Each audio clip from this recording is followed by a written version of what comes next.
Livro Diálogo com as Sombras, terceiro capítulo, o campo de trabalho, o poder. Muitos dramas cujos vangalhões vêm rebentar em nossas mesas de trabalho mediúnico têm o seu núcleo principal na terrível paixão pelo poder. Um espírito disse-me certa vez em que dialogávamos: sempre foi grande, em termos humanos, sim, fora grande, desde remotíssimo tempos, desde o antigo Egito até a Europa moderna. Mas o que realmente é a grandeza? O maior dentre vós seja vosso servidor. Disse o Cristo, Mateus, capítulo 23, do versículo 11 e 12. Pois o que exalta será humilhado, e o que se humilha será exaltado. Em Lucas, capítulo 22, versículo do 24 ao 27, o texto é ainda mais explícito. Entre eles, houve também uma discussão sobre quem parecia ser o maior. Ele lhes disse: os reis das nações governam como senhores absolutos, e os que exercem autoridade sobre elas se fazem chamar benfeitores. Mas não assim entre vós, senão que o maior entre vós seja como o menor, e o que manda igual ao que serve. Porque quem é o maior, o que está à mesa ou o que serve? Não é o que está à mesa?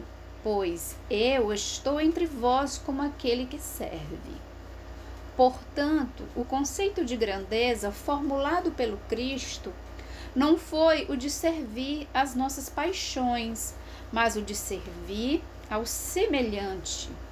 Ele mesmo, cuja verdadeira grandeza era impossível de ser ocultada, confirmava-se como simples servidor.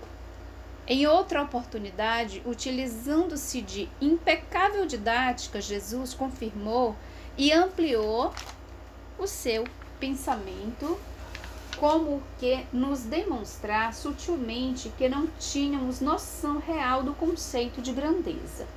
Em verdade, eu vos digo que não há, entre os nascidos de mulher, maior do que João Batista.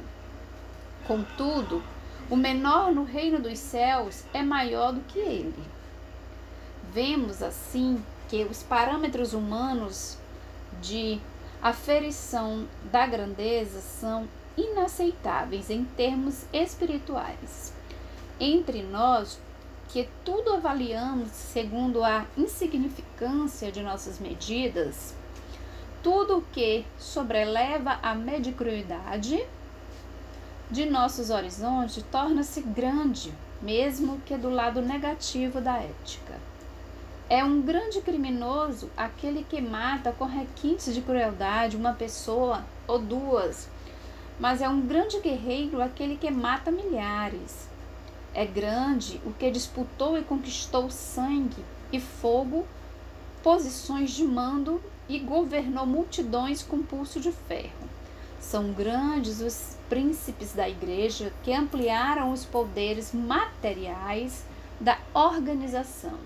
É grande o escritor que obteve muito sucesso literário, quer sua obra seja construtiva ou desagregadora.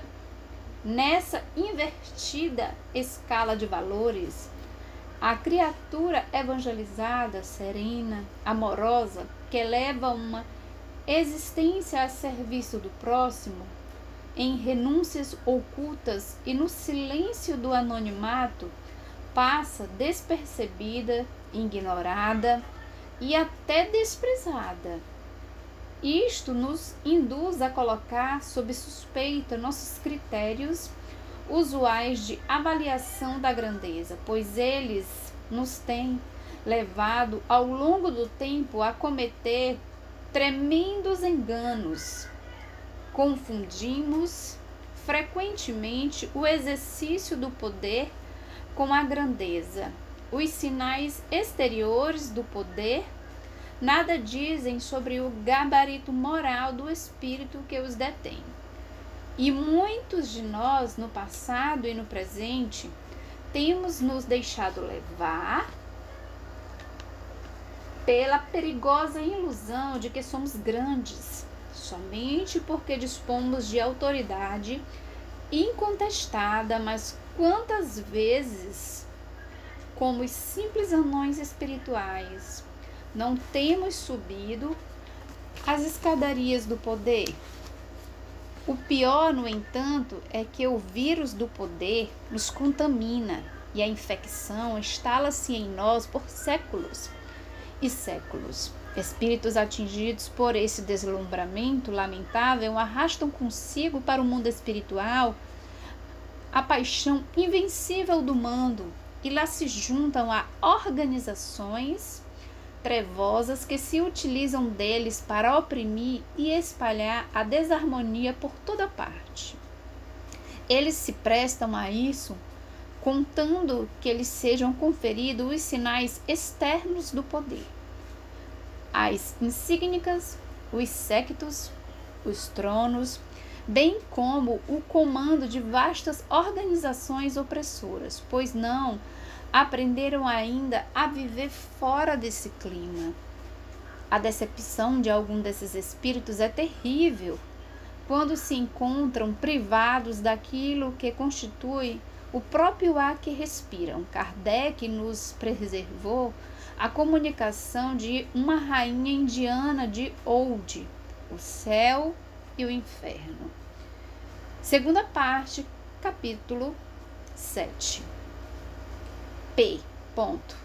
Vós que viveste nos esplendores do luxo, cercada de honras, que pensais hoje de tudo isso? R. Ponto. Que tenha direito. Que tenho direito. P. Ponto.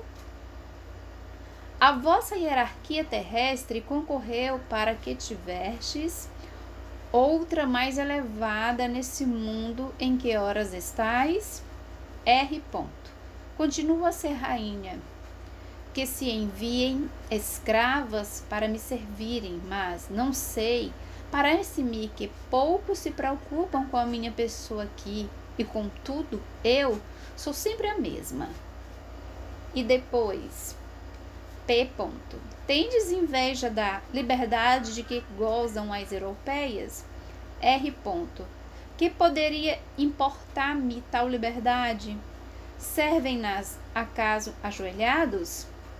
Outra grande dama, ex-rainha da França, em condições melhores do que a da infeliz rainha indiana, encontrou em elevada posição no mundo espiritual alguém que fora obscuro servidor da corte e de quem agora ela dependia para ser ajudada.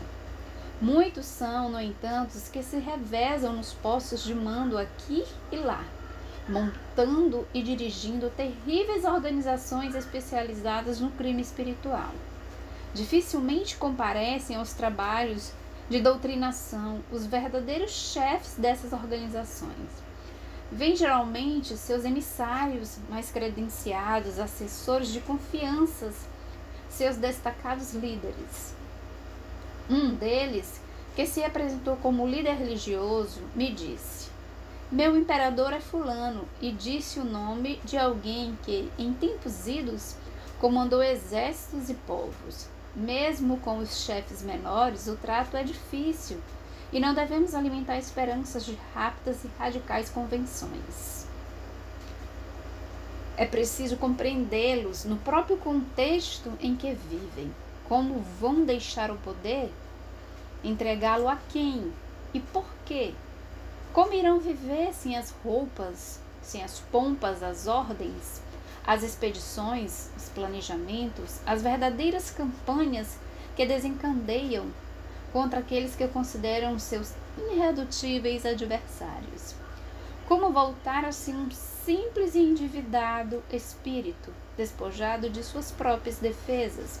Sim, porque sabem muito bem que, enquanto permanecerem ligados àquelas tenebrosas estruturas, estarão adiando o momento do encontro consigo mesmo, com suas mazelas, suas consciências, seus remorsos. Enquanto estão ali, permanecem ao abrigo dos olhares amargurados de antigos amores que o tempo não pagou, porque trocar a glória que chega a fronteiras da divinização pelo sofrimento anônimo, pela reencarnação de resgate.